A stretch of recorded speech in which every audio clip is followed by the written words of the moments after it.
प्रगति Hindi channel में मैं आप सबका हार्दिक स्वागत करती हूँ। आज का हमारा प्रकरण है संधि। आइए हम लोग संधि को भली प्रकार से समझते हैं। देखिए, जो संधि शब्द है, संधि जो शब्द है, ये आपका दो शब्दों के मेल से बना हुआ है।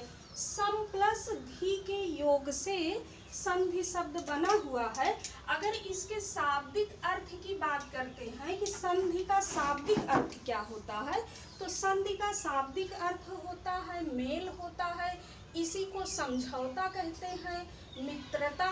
संधि का शाब्दिक अर्थ होता है, जैसे कहा जाता है कि दो राजाओं में संधि हो गई, तो संधि हो गई मतलब मेल हो गया, मित्रता हो गया, समझौता हो गया। अगर बात आती है कि संधि शब्द का विलोम क्या होता है, तो संधि शब्द का विलोम विग्रह हो जाएगा, उस विच्छेद हो जाएगा। देखा जाए तो विग्रह विच्छेद एक दूसरे के पर्यायवाची शब्द हैं। उसी तरह मेल, समझौता, मित्रता भी एक दूसरे के पर्यायवाची शब्द हैं।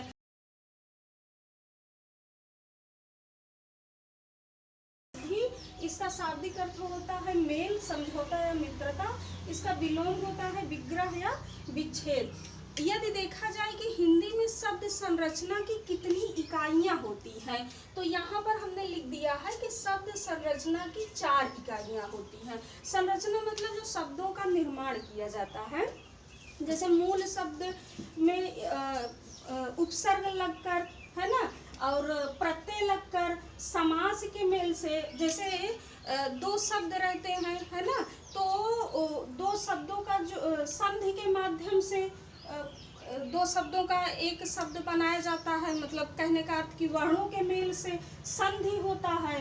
समास जो होता है वो शब्दों के मेल से होता है, नए शब्द की संरचना की जाती है। और उपसर्ग के मेल से मूल शब्द में उपसर्ग जोड़कर नए शब्दों की संरचना की जाती है, और मूल शब्दों में प्रत्यय जोड़कर भी नए शब्दों का निर्माण किया जाता है। इसीलिए हमने यहाँ लिखा है कि शब्द संरचना की 4 इकाइयां होती हैं: संधि, समास, उपसर्ग और प्रत्यय। अब बात आती है कि संधि की परिभाषा क्या होगी। संधि की परिभाषा क्या होगी, तो परिभाषा देखते हैं कि दो वर्णों के योग से होने वाला विकार। विकार मतलब, विकार शब्द का अर्थ है कि यदि उसमें कोई परिवर्तन होता है ना, तो संधि कहलाता है। दो वर्णों के योग से होने वाला विकार संधि कहलाता है। ठीक, अब वर्णों में आपको ध्यान रखना है कि वर्ण में आपका स्वर भी आ जाएगा और व्यंजन भी आ जाएगा।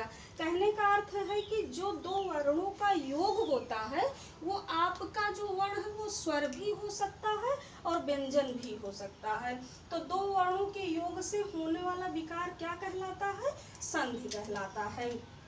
उसके बाद देखते हैं कि वर्णों का योग कितनी प्रकार से होता है। यदि आपसे पूछा जाए कि वर्णों का योग कितने प्रकार से होता है, तो आप हमेशा ध्यान रखेंगे कि वर्णों का जो योग होता है वो 6 प्रकार से होता है। अब इसके आगे हम लोग नेक्स्ट स्लाइड में देखते हैं कि वे 6 प्रकार कौन कौन